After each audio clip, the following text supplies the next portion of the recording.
Hello friends, मेरा नाम है सौरभ और मैं आपका Paras mind care wellness and education centre में स्वागत करता हूँ। अभी तक हमने मेंटल हेल्थ नर्सिंग की काफी सारी चीजें देखी हुई है। आज हम समझने वाले हैं डिफेंस मैकेनिज्म के बारे में। डिफेंस ये शब्द आपने कई दफा सुना होगा। जैसा हमारी फौज है, हमारी आर्मी है ना, क्या कर रही है? डिफेंस कर रही है। हम किसी को पूछते हैं, आर्मी वाले इंसान को पूछते हैं कि आप किधर काम कर रहे हैं, तो वो एकदम डिफेंस में काम करता है। डिफेंस मतलब वो आर्मी में कहाँ डिफेंस कर रहे हैं, किस लिए डिफेंस कर रहे हैं, तो वो भारत के लिए डिफेंस कर रहे हैं। कहाँ से? तो अतिरेकी जो भी है, चाहे वो पाकिस्तान के हो, बांग्लादेश के हो, चाइना के हो, उनसे हमें प्रोटेक्ट कर रहे हैं। ठीक है, डिफेंस मतलब प्रोटेक्ट, है ना। आज हम इसी प्रोटेक्शन के बारे में समझने वाले हैं। तो ये जो डिफेंस मैकेनिज्म है, तो ये हम क्या इंडिया का या आर्मी का समझेंगे? नहीं, ये हमारा खुद का बॉडी का पर्सनल डिफेंस मैकेनिज्म होता है। ठीक है, ये जो डिफेंस मैकेनिज्म है हम इसे ना दो भागों में डिवाइड, कितने भागों में? दो भागों में। एक होता है बॉडी बॉडी डिफेंस मैकेनिज्म, और एक होता है ईगो डिफेंस मैकेनिज्म। ठीक है, हम बॉडी डिफेंस मैकेनिज्म के बारे में नहीं बात करेंगे क्योंकि वो फिजियोलॉजिकल पार्ट है। ठीक है, साइकोलॉजिकल पार्ट नहीं, psychological part is a ego defence mechanism. Body defence mechanism अगर आप सिंपली समझना चाहो तो आपकी बॉडी में कोई भी बैक्टीरिया चला गया, कोई वायरस चला गया, तो हमारी बॉडी क्या करती है? हमारी बॉडी उसको मारने की कोशिश करती है ना। एक सिंपल एग्जांपल, आप धूप में चले गए, धूप में जाने के बाद घर से निकलते हैं तो स्किन गोरी होती है, धूप से वापस आने के बाद स्किन काली हो जाती है। ये काला होना क्या है? तो ये डिफेंस मैकेनिज्म है कि हमारे अंदर के ऑर्गन सेफ है। ठीक है, इम्यूनोग्लोबुलिन्स क्या है? ठीक है, हमारी इम्यून सिस्टम क्या है? तो ये जो इम्यून सिस्टम है, ये है हमारी बॉडी डिफेंस मैकेनिज्म। ठीक है, ये फिजियोलॉजिकल पार्ट है, तो ये हम नहीं समझने वाले हैं। हमारा माइंड किस तरह से डिफेंस करता है, ठीक है, उसके बारे में समझने वाले। तो हम इसे क्या कहते हैं? Ego defence mechanism. कई बार इसे मेंटल मैकेनिज्म भी कहा जाता है या एडजस्टमेंट मैकेनिज्म भी कहा जाता है। अलग अलग नामों से इसे हम कहते हैं। ठीक है, क्या क्या नाम है इसके? Ego defence mechanism, mental defence mechanism and adjustment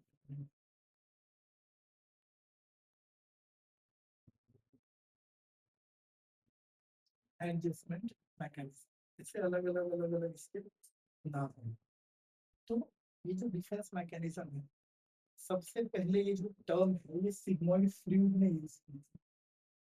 freed आपको पता होगा, उन्होंने ये टर्म 1894 में पहली बार यूज की। इनका मानना था कि हर एक चीज में हम डिफेंस करते हैं।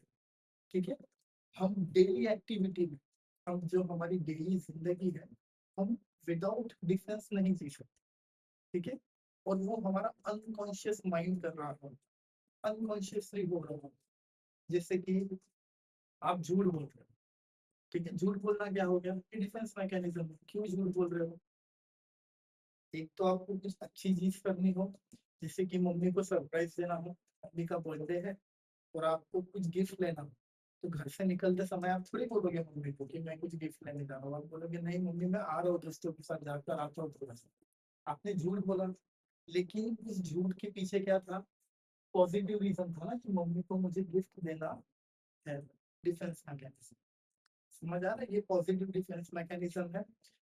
दूसरी तरफ मम्मी का बर्थडे आप भूल चुके हो, दोस्त का बर्थडे आपको याद है, मम्मी को झूठ बोल के जा रहे हो कि नहीं नहीं मैं मेरे दोस्त से मिलने जा रहा हूँ, लेकिन जा कहीं और ही रहे हो, किसी लड़की को मिलने जा रहे हो, कहीं पार्टी करने जा रहे हो, वट। ये क्या हो गया? ये निगेटिव हो गया, ये भी डिफेंस मैकेनिज्म है ना। मतलब डिफेंस मैकेनिज्म दो तरह से यूज कर सकते हैं, है ना।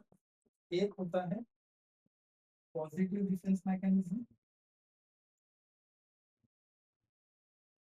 और एक होता है निगेटिव डिफेंस।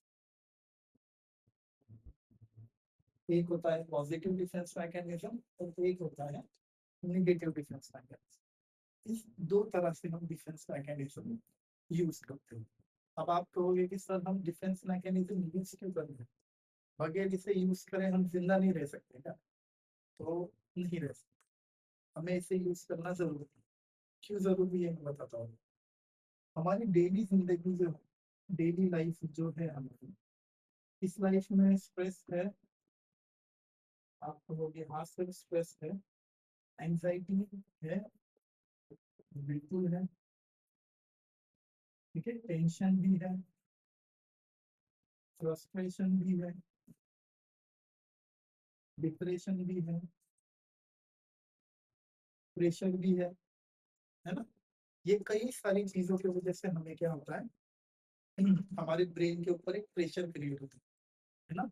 उस प्रेशर को कम करने के लिए हम क्या यूज करते हैं, डिफेंस मैकेनिज्म यूज करते हैं।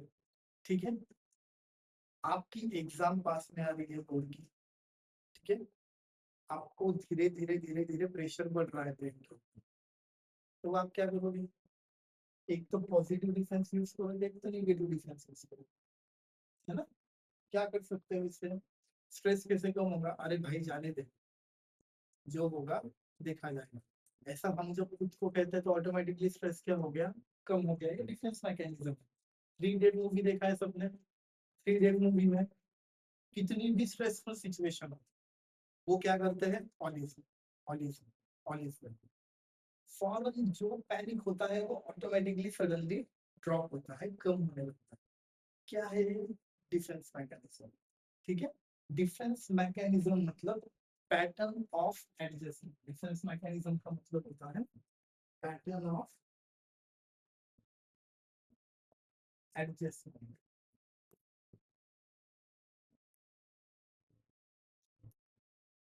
टू रिमूव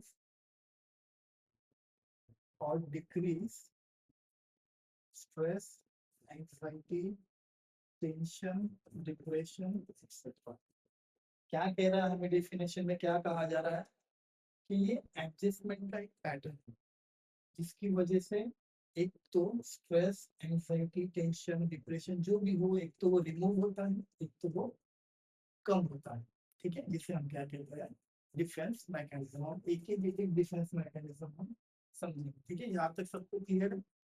ठीक है, अभी हम सबसे पहले पॉजिटिव डिफेंस मैकेनिज्म से स्टार्ट करें। सबसे पहला है कंपनसेशन।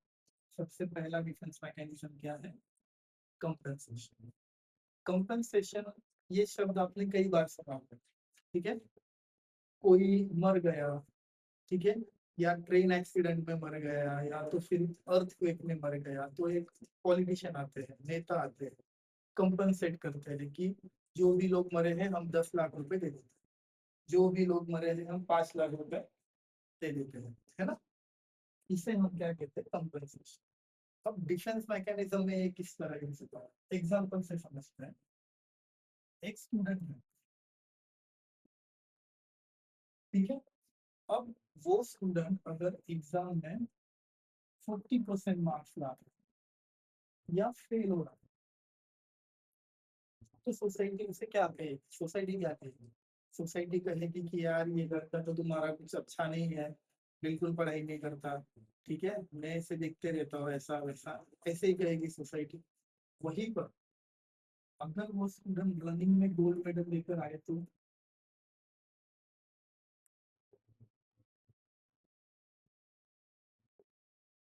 अब लोग क्या कहेंगे, अब सोसाइटी क्या कहेगी, यार बच्चा पढ़ाई में खराब है लेकिन स्पोर्ट्स में अच्छा है।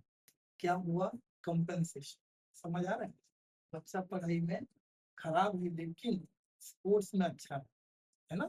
इसे हम कहते हैं कंपनसेशन डिफेंस मैकेनिज्म। ठीक है, जिस चीज में आप कमजोर हो उस चीज को आप रिप्लेस कर देते हो किसी और चीज, जिसे हम क्या कहते हैं, कंपनसेशन डिफेंस मैकेनिज्म। ठीक है, नेक्स्ट नेक्स्ट डिफेंस मैकेनिज्म है सब्स्टिट्यूशन। सब्स्टिट्यूशन, ये शब्द आपने कई दफा सुना होगा। सब्स्टिट्यूशन मतलब 5 माइनस 2 इज इक्वल टू 3। ये जो माइनस है ये है सब्स्टिट्यूशन, है ना, माइनस करना, सब्स्टिट्यूट करना, सब्सट्रैक्ट करना, सब्स्टिट्यूशन। ठीक है। अब हमें हमारी जिंदगी से ऐसी चीज सब्स्टिट्यूट करनी है या माइनस करनी है जो हमें तकलीफ दे रही है। हम एग्जांपल से समझते हैं। अनअचीवेबल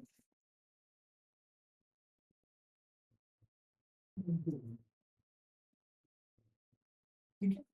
हर किसी की लाइफ में एक गोल होता है, लेकिन कोई कोई ना लोग बहुत ज्यादा सोचते हैं, अनअचीवेबल गोल क्रिएट कर देते हैं कि मैं एक साल में आईएएस बन जाऊंगा, नहीं तो मैं एक महीने में 10 करोड़ कमा लूंगा। ठीक है। मैं ये सब कर लूंगा, वो कर लूंगा, लेकिन कुछ कर नहीं पाता। क्यों नहीं कर पाते? क्योंकि अनअचीवेबल गोल है। ठीक है। अनअचीवेबल गोल अगर कंप्लीट ना हो, कोई भी गोल अगर कंप्लीट ना हो, तो हमारे ब्रेन में क्या क्रिएट होगा? स्ट्रेस, कि तू कर नहीं पाया, तू कर नहीं पाया। हमारा ब्रेन बार बार हमें कहता रहता है कि तू कर नहीं पाया। ठीक है। तो हमें क्या करना है? अनअचीवेबल गोल को कन्वर्ट करना है अचीवेबल गोल। इसमें कन्वर्ट करना है अचीवेबल गोल। ठीक है। फॉर एग्जाम्पल, एक स्टूडेंट है जिसे नीट में एमबीबीएस के लिए जितने मार्क्स चाहिए थे उतने नहीं आ सके। ठीक है। तो उसे एमबीबीएस में एडमिशन नहीं मिल रही। तो एमबीबीएस की जगह वो बीएमएस कर सकता है, डेंटिस्ट कर सकता है, बीयूएमएस कर सकता है ना। ये क्या हो गया? अनअचीवेबल गोल को हमने अचीवेबल में शिफ्ट कर दिया। अब वो ये तो नहीं बोल रहा है ना कि यार एमबीबीएस लिए मैं डॉक्टर नहीं बन पाऊंगा, डॉक्टर नहीं। अरे तो डॉक्टर बन गया, तो बीएमएस बन सकता है, डेंटिस्ट बन सकता है, और भी कुछ बन सकता है। एक हफ्ते में 100 चैप्टर्स कंप्लीट करने मुश्किल है। मुश्किल है ना, एक हफ्ते में कैसे 100 चैप्टर्स कंप्लीट करेंगे? अनअचीवेबल गोल। तो मैं क्या करूँगा? इंपॉर्टेंट चैप्टर्स करूँगा। तो एक हफ्ते में मैं 20 से 25 चैप्टर्स कर सकता हूँ, या टॉपिक कर सकता हूँ। तो अचीवेबल गोल हो गया ना। ठीक है। इसे कहते हैं सब्स्टिट्यूशन डिफरेंस मैकेनिज्म। इसमें हम क्या करते हैं? अचीवेबल गोल को, सॉरी, अनअचीवेबल गोल को अचीवेबल गोल में कन्वर्ट कर देते।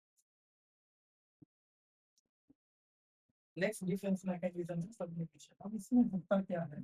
जैसे कि मैंने आपको कुछ लेक्चर्स पहले बताया था कि एक नॉर्मल बिहेवियर होता है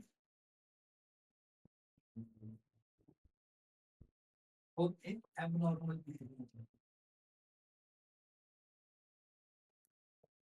ठीक है।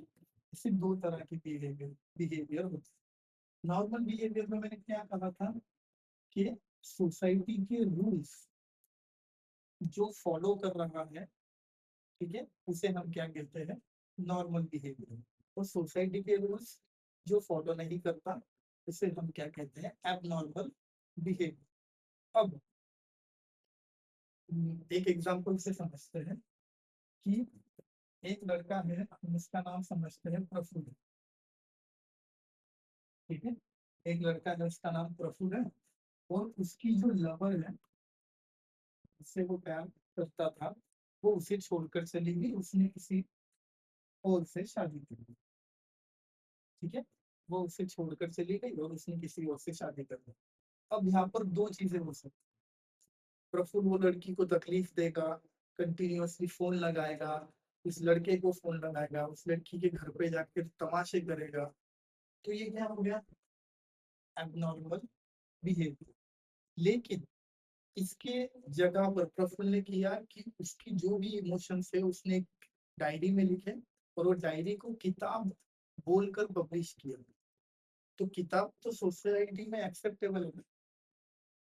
इसमें क्या हो रहा है? मतलब कि जो भी अनएक्सेप्टेबल डिजायर है सोसाइटी की, सोसाइटी में जो अनएक्सेप्टेबल बिहेवियर है, उसे हम कन्वर्ट करते हैं एक्सेप्टेबल बिहेवियर में या एक्सेप्टेबल डिजायर। जैसे कि एक लड़का है जिसे फाइट करना पसंद है, वो किसी को भी मारता है। कितने दिन मार पाएगा? 2-4 दिन मारेगा, 5वें 7वें दिन जेल में चला जाएगा। अच्छी बात है क्या? नहीं। लेकिन वही अगर वो बॉक्सिंग मैच में करे, वही अगर वो WWE में करे, वही अगर वो देश के लिए करे, समझ आ रहा है? तो इसमें क्या हो रहा है कि एबनॉर्मल चीजों को हम नॉर्मल में कन्वर्ट कर रहे हैं। सोसाइटी में जो चीज अनएक्सेप्टेबल है उसे एक्सेप्टेबल में हम कन्वर्ट कर रहे हैं, जिसे हम क्या कहते हैं, सब्लिमेशन डिफेंस मैकेनिज्म। ठीक है। नेक्स्ट डिफेंस मैकेनिज्म है रैशनलाइजेशन। नेक्स्ट डिफेंस मैकेनिज्म क्या है, रैशनलाइजेशन। रैशनलाइजेशन मतलब कारण, रैशनलाइजेशन मतलब कारण, मतलब हम कोई भी चीज के ना रीजन देते रहते हैं। ठीक है, कोई भी चीज के क्या देते हैं हम, रीजन देते रहते हैं। फॉर एग्जाम्पल, हम एग्जाम्पल से समझते हैं ये चीज को भी। एक लड़की है जिसका ना इंजीनियरिंग में एडमिशन नहीं हो पाया, उसे इंजीनियरिंग करना था लेकिन उसका इंजीनियरिंग में एडमिशन नहीं हो पाया। अब वो सरकार को ब्लेम कर रही है। अब वो जो एग्जाम कंडक्ट कर रहे हैं उन्हें ब्लेम कर रही है कि इनके वजह से मेरा सिलेक्शन नहीं हुआ, कि इनके वजह से मुझे एडमिशन नहीं हुई। ये क्या है, रीजन दे रही है ना लड़की, कारण दे रही है। इसे हम कहते हैं रैशनलाइजेशन डिफेंस मैकेनिज्म। एक कहानी सुनी होगी आपने, एक वुल्फ होता है। ठीक है, हमारे इधर कोल्हा कहते हैं उसे। ठीक है, कोल्हा नहीं पता किसी को, मराठी में कोल्हा कहते हैं उसे। ठीक है, अभी कोल्हे को हम, ठीक है समझ लीजिए एक वुल्फ है जिसकी कहानी थी, उसे अंगूर पसंद आ गए थे एक बार। ठीक है, लेकिन वो अंगूर ऊपर होते हैं, लेकिन वो पहुंच नहीं पाता उतने ऊपर अंगूरों तक। ट्राई करता है फिर छोड़ देता है। लास्ट में क्या कहता है, अंगूर खट्टे हैं, है ना। ये क्या हो गया, रैशनलाइजेशन। आप वहां तक पहुंच नहीं पाए, इसीलिए आपने उसको ही दोषी ठहरा दिया। आप डॉक्टर नहीं बन पाए इसलिए आपकी डिग्री को ही दोषी ठहरा दिया। आपको एडमिशन नहीं मिली, आपने सरकार को दोषी ठहरा दिया। आपको जॉब नहीं मिली, आपने सरकार को दोषी ठहरा दिया। Rationalisation defence mechanism. ठीक है, अपने मन को संतुष्टि मिलती है ना कि भाई चलो, मैं तो कारणीभूत नहीं हूँ, कोई और कारणीभूत।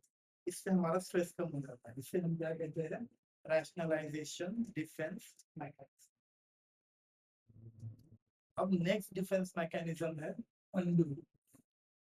इसके नाम में ही एक अर्थ है, अनडू। अनडू शब्द आपने सुना होगा। ठीक है, हर जगह यूज होता है ना, कंप्यूटर में है, आपके मोबाइल में है, कोई भी चीज।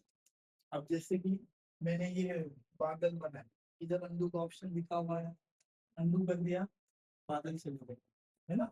क्या कहते हैं इसे हम, अनडू। मतलब जो भी हमने चीज की है, चाहे गलत हो सही हो, उसे क्या कर लेते हैं, रिवर्स कर लेते हैं। एग्जाम्पल से समझते हैं। एक लड़की है,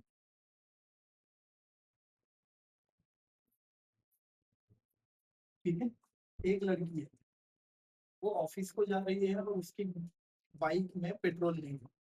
तो वो घर में आई और अपने पापा को चिल्लाने लगी कि आप गाड़ी लेके गए थे, मेरी गाड़ी में पेट्रोल कौन भरेगा। हाँ, गाड़ी में पेट्रोल नहीं है, मुझे ऑफिस के लिए लेट हो रहा है, अब मैं कैसे जाऊँ, ये वो। उसने पापा को चिल्ला दिया, डांट दिया और वहां से चली गई।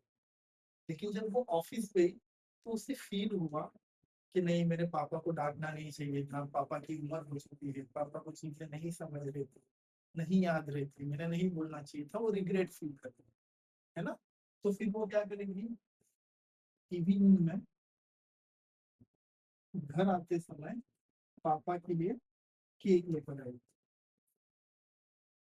क्या लेकर आएगी, केक लेकर आएगी, कहेगी पापा आपका पसंदीदा केक लाया है। क्या किया उसने, पापा को चिल्लाया था, उसे बुरा लगा, इसीलिए उसने क्या किया, केक लेकर आया। मतलब जो चीज मैंने की है उसे रिवर्स कर दिया। समझ आ रहा है, इसे हम कहते हैं अनडू। इसे हम क्या कहते हैं, अनडू। नेक्स्ट डिफेंस मैकेनिज्म है आइडेंटिफिकेशन। नेक्स्ट डिफेंस मैकेनिज्म क्या है, आइडेंटिफिकेशन। आइडेंटिफिकेशन मतलब सबके पास आईडी कार्ड होता है। आईडी कार्ड का फुल फॉर्म क्या होता है, आपका आइडेंटिटी, है ना। आपकी आइडेंटिटी क्या है, यहाँ पर आइडेंटिफिकेशन का मतलब क्या हो रहा है कि हम जो है हमारी आइडेंटिटी किसी और से जोड़ देते हैं। ठीक है, जैसे कि आपने कई बार सुना होगा ना, चाचा विधायक है, भाई चाचा विधायक है, हम कुछ नहीं कर पाए तो हम दूसरे के नाम से खुद की आइडेंटिटी बता रहे हैं। जैसे कि एक रिक्शा वाला पिता है जो जिंदगी भर कभी पढ़ा नहीं, लेकिन उसने अपने बेटे को पढ़ाया और उसका बेटा एक बड़ा ऑफिसर बन गया। तो वो क्या कहेगा कि मेरा बेटा कलेक्टर है, मेरा बेटा पीएसआई है, मेरा बेटा ये अधिकारी है, मेरा बेटा ये है ना। मतलब खुद की आइडेंटिटी दूसरों के भरोसे हम बताते हैं या दूसरों की वजह से हम खुद की आइडेंटिटी एक्सप्लेन करते हैं। इसे हम क्या कहते हैं, आइडेंटिफिकेशन डिफेंस मैकेनिज्म।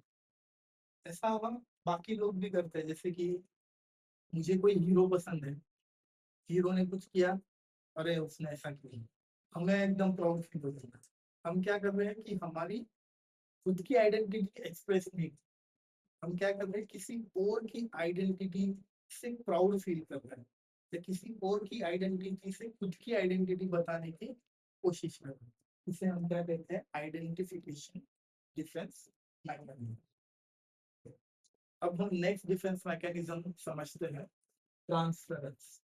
ठीक है, ट्रांसफरेंस, इसमें भी एक शब्द है ट्रांसफर,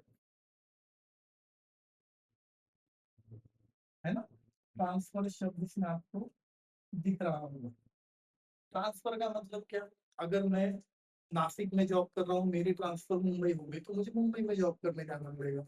मुंबई से पुणे हो गई तो मुझे पुणे में जॉब करने जाना पड़ेगा। ट्रांसफर हो रहा है। अभी यहाँ पर इमोशंस ट्रांसफर हो रहा है। यहाँ पर क्या ट्रांसफर हो रहा है, इमोशंस एंड फीलिंग्स। क्या ट्रांसफर हो रहा है यहाँ पर, इमोशन और फीलिंग्स ट्रांसफर हो रही है। किस तरह ट्रांसफर हो रही है वो जरा हम समझते हैं, एक एग्जाम्पल से समझते हैं। ठीक है, हॉस्पिटल में एक पेशेंट एडमिट है, समझ लेते हैं कि वो 70 ईयर्स का है। 70 ईयर्स का एक पेशेंट हॉस्पिटल में एडमिट है और एक नर्स जो है उसे केयर दे रही है, एक नर्स उसे केयर प्रोवाइड कर रही है। अब ये जो शख्स है उसे उस नर्स में अपनी बेटी नजर आ रही है। ठीक है, कि ये नर्स जो है ना ये मेरी बेटी की तरह दिखती है, ये नर्स की हाइट भी मेरी बेटी की तरह है, शक्ल भी मेरी बेटी की तरह है ना। क्या हो गया, उसने क्या किया, इमोशंस ट्रांसफर की। अभी इमोशंस नर्स के तरफ कौन से है, बेटी के इमोशंस, है ना। इमोशन क्या हो गए, ट्रांसफर हो गए। इसे हम क्या कहते हैं, ट्रांसफरेंस डिफेंस मैकेनिज्म। अभी इमोशंस जो है ये दो तरह से ट्रांसफर होते हैं, एक पॉजिटिव और एक नेगेटिव। इमोशंस क्या है, दो तरह से ट्रांसफर होते हैं, पॉजिटिव ट्रांसफर होंगे, एक नेगेटिव ट्रांसफर। पॉजिटिव और नेगेटिव में क्या फर्क है, अगर इस इंसान को, इस पेशेंट को अपनी बेटी से बहुत लगाव है, बहुत प्यार है, या बहुत ज्यादा इमोशनली वो एक दूसरे से कनेक्टेड है, तो वो उस नर्स की तरफ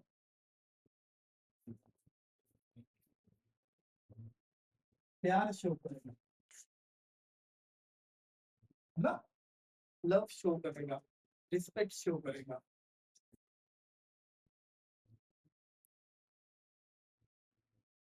लेकिन ये इंसान अपनी बेटी से नफरत करता है।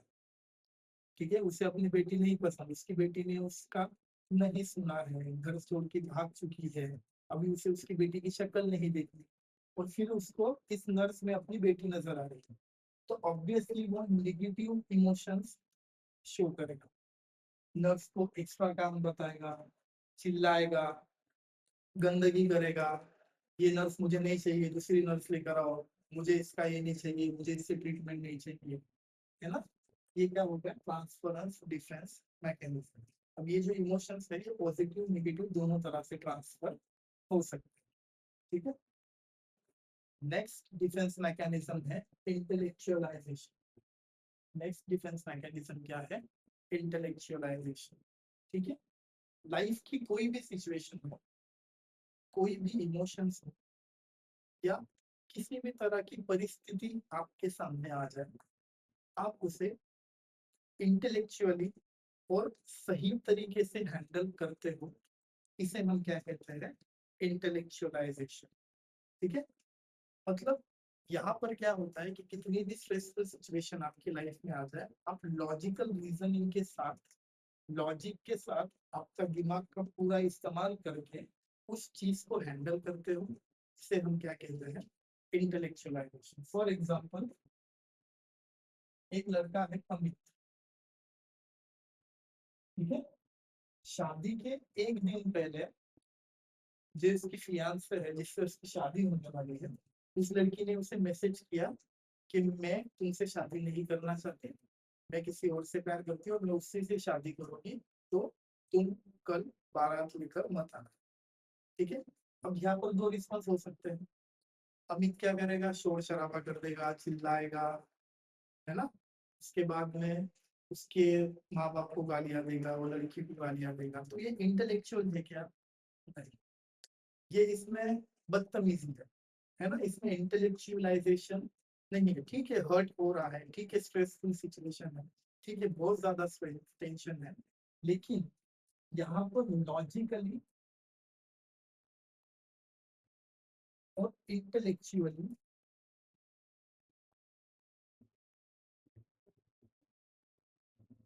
प्रॉब्लम को सॉल्व करना, मतलब इंटेलेक्चुअलाइजेशन। ठीक है, ओके, आप नहीं चाहते तो हम नहीं करेंगे। ठीक है, पेरेंट्स को भी बता दे, ठीक तरह से मैं समझाऊंगा कि ठीक है, उसका ऐसा ऐसा है, तो हम नहीं कर सकते, ठीक है, हमारा ऐसा है वैसा है। मतलब हम क्या कर रहे हैं, लॉजिकली और इंटेलेक्चुअली चीजों को हैंडल कर रहे हैं। ठीक है, अमित अगर किसी से बात कर रहा है कि भाई तेरी शादी क्यों टूट गई, तो ये चिल्लाना नहीं स्टार्ट कर रहा कि यार वो लड़की ऐसी थी वैसी थी, नहीं, अरे यार वो किसी और से प्यार करती थी, ठीक है, उसने थोड़ा लेट समझाया या लेट कहा मुझे, लेकिन कोई बात नहीं, वो जहाँ जाती थी उसकी वहां शादी हो रही थी। क्या है, इंटेलेक्चुअल मेथड है, लॉजिकल मेथड है ना, इसे हम क्या कहते हैं, intellectualisation defence mechanism.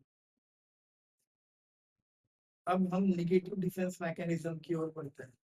Negative defence mechanism में सबसे पहले हम समझते हैं सप्रेशन। सबसे पहले हम क्या समझेंगे, सप्रेशन, सप्रेस करना, दबाना। ठीक है, तो क्या दबाना है यहाँ पर, हमें हमें यहाँ पर हमारे इमोशंस को दबाना है। ठीक है, इमोशंस को दबा कर, फॉर एग्जाम्पल प्रेशर कुकर पता है आपको सबको।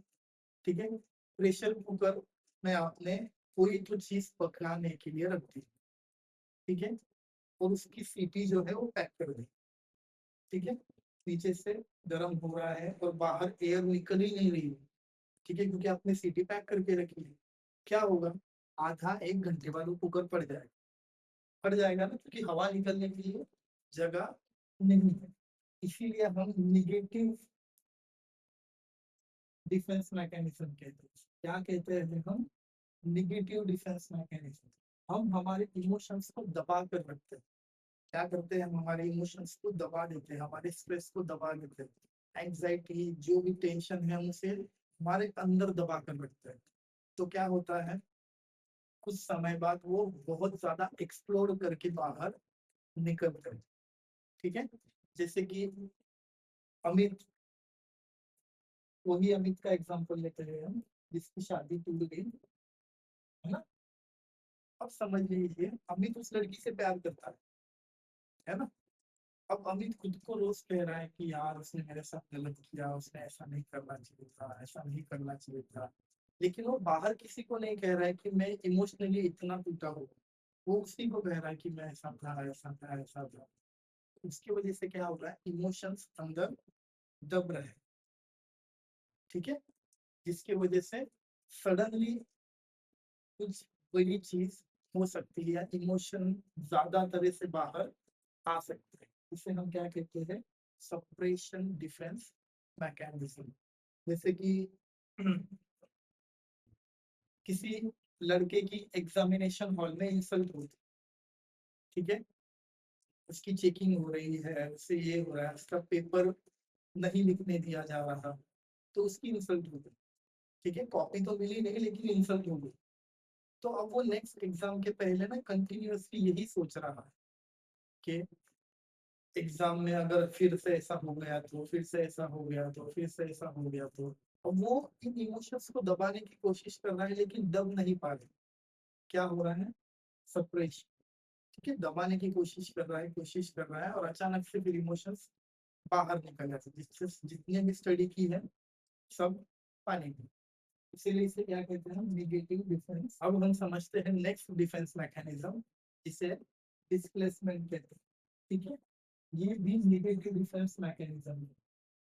ठीक है, ये भी क्या है? Negative defence mechanism, displacement. ठीक है, मैंने ये पेन यहाँ पर रखा हुआ है, ये उसकी जगह है। ठीक है, अब मैंने ये पेन यहाँ से उठाकर यहाँ रख दिया, क्या हो गया? डिस्प्लेस हो गया। ठीक है, क्या हो गया? डिस्प्लेस। फॉर एग्जाम्पल, एक आदमी है जिसका हम नाम, मेरा ही नाम है, सौरभ नाम है इंसान का, और उसे उसका बॉस डांट रहा है। क्या कर रहा है? इसे उसका बॉस डांट रहा है कि तुम काम ढंग से नहीं करते, वक्त पर नहीं करते, तुम ऐसे ही हो, तुमसे काम नहीं हो पाता, वगैरह वगैरह। और कोई भी इंसान अगर आपको डांट रहा है, इतने सारे लोगों के सामने चिल्ला रहा है, तो कैसा फील होगा? गुस्सा आएगा ना? तो सौरभ को भी क्या आ रहा है? गुस्सा आ रहा है। ठीक है, सौरभ को क्या आ रहा है? गुस्सा आ रहा है। पर सौरभ बॉस के ऊपर गुस्सा निकाल सकता है क्या? नहीं। अगर बॉस के ऊपर गुस्सा निकाला तो जॉब से निकाल देगा, जॉब से निकाल दिया तो फिर मुझे जॉब कौन देगा? ठीक है, पैसे कहाँ से आएंगे, बच्चों की फीस कहाँ से भरेगी? तो सौरभ बॉस के ऊपर गुस्सा नहीं निकाल सकता, लेकिन गुस्सा तो है, और कहीं ना कहीं तो निकालना है। तो फिर ये क्या करेगा? अपनी वाइफ के ऊपर गुस्सा निकाल, है ना? वाइफ को चिल्लाएगा, वाइफ को डांटेगा, वाइफ को मारेगा, या तो बच्चों के ऊपर निकालेगा, बच्चों को डांटेगा, बच्चों को मारेगा, है ना? तो ये होता है डिस्प्लेसमेंट। ठीक है, गुस्सा किसी और के ऊपर निकल गया, किसी और के ऊपर, इसे क्या कहते हैं? Displacement defence mechanism. ये भी एक नेगेटिव डिफेंस मैकेनिज्म है। जैसे कि एक हमें ना हमारे सर एग्जांपल दिया करते थे, मम्मी और पापा का झगड़ा हुआ। ठीक है, तो मम्मी पापा को तो ज्यादा डांट नहीं सकती, है ना? पापा बड़े हैं। तो फिर मम्मी ने क्या किया? जो बड़ा सन बड़ा लड़का है घर का, उसे डांट दिया या उसे चिल्ला दिया। और बड़ा लड़का है लेकिन मम्मी से तो छोटा ही है, मम्मी को कैसे डांटे? फिर उसने क्या किया? अपने छोटे भाई को पीट दिया। ठीक है, छोटे भाई की पिटाई कर दी। अब छोटा भाई है, वो बड़े भाई को कैसे पीटे, बड़े भाई को कैसे डांटे? तो छोटा भाई बाहर गया घर के, उसे एक डॉग दिखा, तो उसने डॉग को पत्थर मार दिया। मतलब क्या हो रहा है? डिस्प्लेसमेंट हो रहा है, डिस्प्लेसमेंट डिफेंस मैकेनिज्म। ठीक है, देख सकते हैं किस तरह से डिस्प्लेस हुआ है ना? इसे हम कहते हैं displacement defence mechanism. Next defence mechanism है प्रोजेक्शन। नेक्स्ट डिफेंस मैकेनिज्म है प्रोजेक्शन। ठीक है, प्रोजेक्टर, ये शब्द आपने सुना होगा। देखिए, थिएटर्स में प्रोजेक्टर्स लगे होते हैं जिसकी वजह से हमें मूवी दिखती है। ये लाइव लाइव जो है ये प्रोजेक्टर है ना? कि वो एक जगह पर प्रोजेक्ट कर रहा है। ठीक है, तो यहाँ पर प्रोजेक्शन का मतलब क्या है? कि मैं किसी और के ऊपर प्रोजेक्ट कर रहा हूँ कुछ चीज। मतलब मैं, मेरी गलती किसी और के मत्थे मार रहा हूँ। सिंपल अगर हम समझना चाहे कि मेरी गलती में क्या कर रहा हूँ, किसी और के मत्थे मार रहा हूँ, मतलब इसे हम क्या कहते हैं? Placing blame on others. मतलब अपनी गलती का कारण हम दूसरे को बता देते कि ये गलती मैंने थोड़ी की है, ये तो इसने की।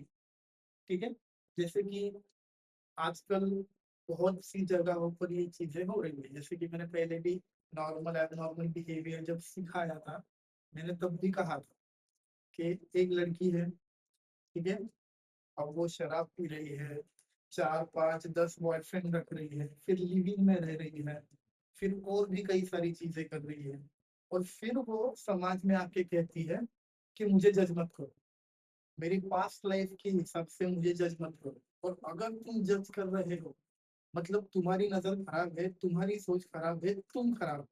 अरे खुद खराब हो वो नहीं बोल रहे हो, तुम खराब हो। अरे इसे हम क्या कहते हैं? प्रोजेक्शन। ये भी निगेटिव डिफेंस मैकेनिज्म। ठीक है, क्या है ये? Negative defence mechanism. तुम्हारी गलती है, मानो कि ठीक है कि मेरे लाइफ में मुझसे गलतियां हुई है, आइंदा से मैं ऐसी गलती नहीं करूंगी। ठीक है। या ये भी कह सकते हैं कि मुझे सोशल मीडिया पर पैसे मिलते हैं, इसीलिए मैं कपड़े कम पहन के डांस कर रही हूँ, तो इसमें मुझे जज करने की जरूरत नहीं है, मुझे पैसे मिलते हैं इसलिए मेरा काम है, पैसे मिलना बंद हो जाएंगे मैं वो काम बंद कर दूंगी। लेकिन नहीं, तुम्हारी नजर खराब, तुम खराब, तुम्हारी सोच खराब, तुम। ये क्या है? हम खुद की गलती दूसरे के मत्थे मार रहे हैं, प्लेसिंग ब्लेम ऑन अदर्स। इसे हम क्या कहते हैं? Projection defence mechanism. अब हम समझते हैं नेक्स्ट डिफेंस मैकेनिज्म के बारे में, जो है रिग्रेशन। ठीक है। रिग्रेशन का मतलब होता है इनमैच्योर रिस्पॉन्स। अगर हम सिंपल इस डिफेंस मैकेनिज्म को समझे तो इनमैच्योर रिस्पॉन्स क्या कह सकते हैं इसे? इनमैच्योर रिस्पॉन्स। अब मुझे एक बात बताइए, जब बच्चा छोटा होता है, 1 साल 2 साल 3 साल का, ठीक है, उसे हर्ट हुआ तो वो क्या करता है? वो रोने लग जाता है। ठीक है, 10 साल का बच्चा है, उसे मम्मी ने डांट दिया, उसे हर्ट होता है तो क्या करता है?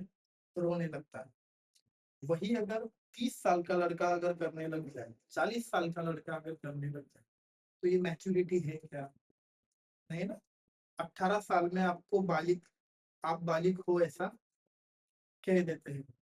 ठीक है, कि भाई 18 साल का हो गया है, अब तू मैच्योर है। लेकिन तू 35 साल का हो गया, 40 साल का हो गया, और छोटी छोटी बातों पर रो रहा है, तो ये मैच्योर वाला बिहेवियर है क्या? नहीं, ये कैसा है? Immature behaviour. तो तुम्हारी लाइफ में कोई भी स्ट्रेसफुल सिचुएशन आ रही है, कोई भी एंशियस सिचुएशन आ रही है, या कोई भी टेंशन आ रहा है, डिप्रेशन आ रहा है, जो कुछ भी आ रहा है, आप उसे इमेच्योर रिस्पॉन्स से शो कर रहे हो। जैसा क्राइम हो गया, ठीक है, थम सकिंग हो गया, नेल बाइटिंग हो गया, है ना, ये बच्चे करते हैं। लेकिन आप करने लग जाओ तो ये इमेच्योर रिस्पॉन्स। जैसे कि फॉर एग्जांपल एक नर्स है, नर्स ने किसी पेशेंट को गलत मेडिसिन दे दिया और अब वो पेशेंट सीरियस हो गया, तो नर्स रो रही है, नर्स नाखून चबा रही है, ये मैच्योर है? मैच्योरिटी है क्या? ये मैच्योर रिस्पॉन्स है क्या? नहीं। एक लड़का है, फॉर एग्जांपल समझते हैं सुहास, सुहास नाम से लड़का है, ठीक है, इसको इसकी लवर छोड़कर चली गई। अब ये रो रहा है, जिसे भी दोस्त के पास जा रहा है सबके पास रो रहा है कि यार मैंने इतना प्यार किया फिर भी ये छोड़ के चले गई, छोड़ के चली गई, छोड़ के चली गई। 2 साल से यही कर रहा है। मैच्योरिटी है क्या? नहीं, ये है इमेच्योर रिस्पॉन्स। और जब भी हम स्ट्रेसफुल सिचुएशन को इमेच्योरली हैंडल करते हैं या इमेच्योर रिस्पॉन्स शो करते हैं, तब हम उसे क्या करते हैं? रिग्रेशन। रिग्रेशन मतलब निगेटिव डिफेंस मैकेनिज्म है। ठीक है, regression negative defence mechanism.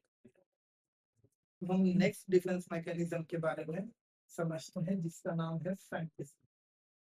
Fantasy ये शब्द कहीं जगह सुना होगा आपने।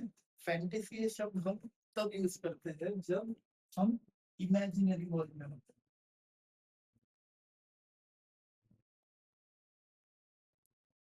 जब हम इमेजिनरी वर्ल्ड में होते हैं तब हम फैंटेसी ये शब्द यूज करते हैं। एग्जाम्पल से समझते हैं। फॉर एग्जाम्पल एक लड़का है जो 35 ईयर्स का है। ठीक है? एक लड़का है जो 35 ईयर्स का है, लेकिन वो ढंग से काम नहीं कर पा रहा, जिसकी वजह से उसके पेरेंट्स जो है वो हैप्पी नहीं है। पापा कह रहे हैं कितनी उम्र हो गई अभी तक तू ठीक से कमा नहीं पा रहा, सेटल नहीं हो पा रहा। माँ कह रही है कि पापा रिटायर हो चुके हैं तेरे, जिस तरह पहले हमारा घर खुशहाली से चलता था अभी नहीं चल पा रहा है, क्योंकि तेरी तनख्वाह नहीं है, तूने ठीक से काम नहीं किया है, पढ़ाई नहीं की, वॉटेवर। क्या हो रहा है, लड़का प्रेशराइज्ड हो रहा है। फिर वो घर के बाहर निकल के सोच रहा है कि काश मुझे 10 करोड़ का बैग मिल जाए, सब दुख खत्म। काश मुझे 50 करोड़ का बैग मिल जाए, मम्मी पापा के सारे दुख खत्म, मस्त बंगले में रहूंगा, मस्त सारे ऐशो आराम की चीजें। क्या है ये इमेजिनेशन? क्या है इमेजिनेशन? और इमेजिनेशन वाली दुनिया में अगर आप रहते हो, डे ड्रीमिंग करते हो, और डे ड्रीमिंग करके खुद की प्रॉब्लम सॉल्व करते हो और सेटिस्फाई फील करते हो कि हाँ, मैंने सोच लिया कि मैंने ना 50 करोड़ मिल गए हैं, मस्त बंगला बना लिया है, अब मुझे सुकून फील हो रहा है ना। इसे हम कहते हैं फैंटेसी डिफेंस मैकेनिज्म। ये भी एक तरह की नेगेटिव डिफेंस मैकेनिज्म है। ठीक है। अब हम नेक्स्ट डिफेंस मैकेनिज्म के बारे में समझते हैं, जिसका नाम है रिएक्शन फॉर्मेशन। ठीक है। अब हम समझते हैं रिएक्शन फॉर्मेशन के बारे में। देखिए, दो शब्द है इसके अंदर, एक है रिएक्शन, एक है फॉर्मेशन। हम यहाँ पर क्या कर रहे हैं, रिएक्शन फॉर्म कर रहे हैं, रिएक्शन को तैयार कर रहे हैं। कैसे तैयार कर रहे हैं? फॉर एग्जाम्पल, कोई भी लड़की शादी होने के बाद अपने ससुराल में जाती है, ठीक है, और उसे अपनी सास नहीं पसंद होती, किसी को भी नहीं पसंद होती, अपनी सास नहीं पसंद पसंद होती, अपनी ननद नहीं पसंद होती। ठीक है। लड़के की मम्मी और लड़के की बहन किसी लड़की को पसंद नहीं होती, लेकिन वो ऐसा दिखाती है क्या? बताती है कि सासू माँ आप मुझे नहीं पसंद, ननद जी आप आया मत करो, मुझे पसंद नहीं आप घर का, ऐसे कहती है क्या? नहीं, पहले 5 10 साल तो नहीं की, है ना। तो मन में होता कुछ है, लेकिन चेहरे पे दिखता कुछ और है, इसे हम कहते हैं रिएक्शन फॉर्मेशन। ठीक है। और एग्जांपल यही एक है कि वाइफ को अपनी मदर इन लॉ नहीं पसंद, अपनी मदर इन लॉ नहीं पसंद है। ठीक है। लेकिन वो कहेगी क्या कि मुझे मदर इन लॉ नहीं पसंद है? वो क्या कहेंगी, मेरी सासू माँ तो दुनिया की बेस्ट सासू माँ है, मेरे लिए कितना कुछ करती है, क्या क्या नहीं करती। मन में क्या चल रहा होगा, यार कैसी सासू माँ है, इसे संभालना पड़ रहा है मुझे, है ना। सो ये है रिएक्शन फॉर्मेशन, मन में होता कुछ है, हम बताते कुछ और है। ये भी क्या है, नेगेटिव डिफेंस मैकेनिज्म।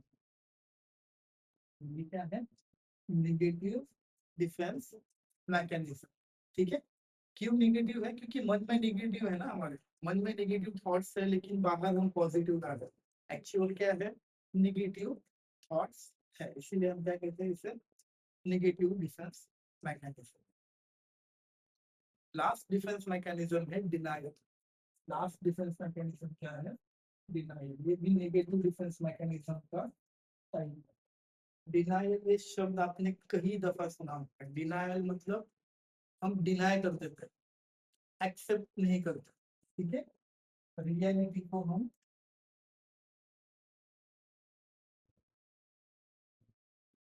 एक्सेप्ट नहीं करते। ठीक है।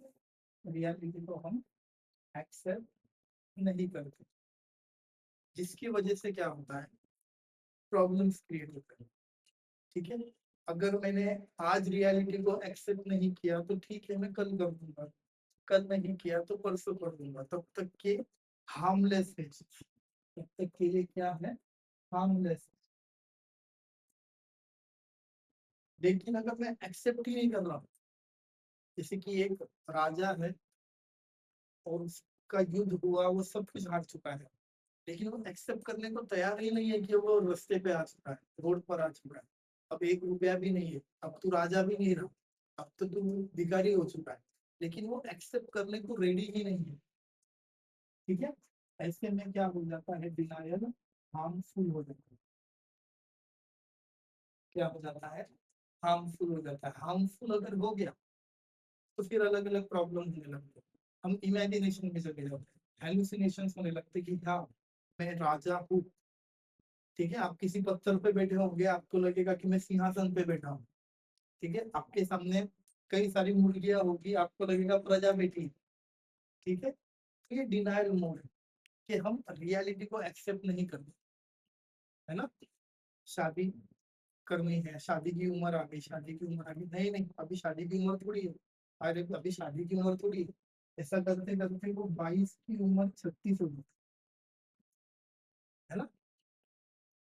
फिर डिनायल स्टेट में फिर 36 हो जाती है, फिर डिवोर्स ही मिलता है, या तो फिर जो मिला वो चला लो वाला, तो फिर वो हार्मफुल सिचुएशन में चला जाता है ना, है ना। सो डिनायल मतलब ये निगेटिव डिफरेंस आता है। ठीक है,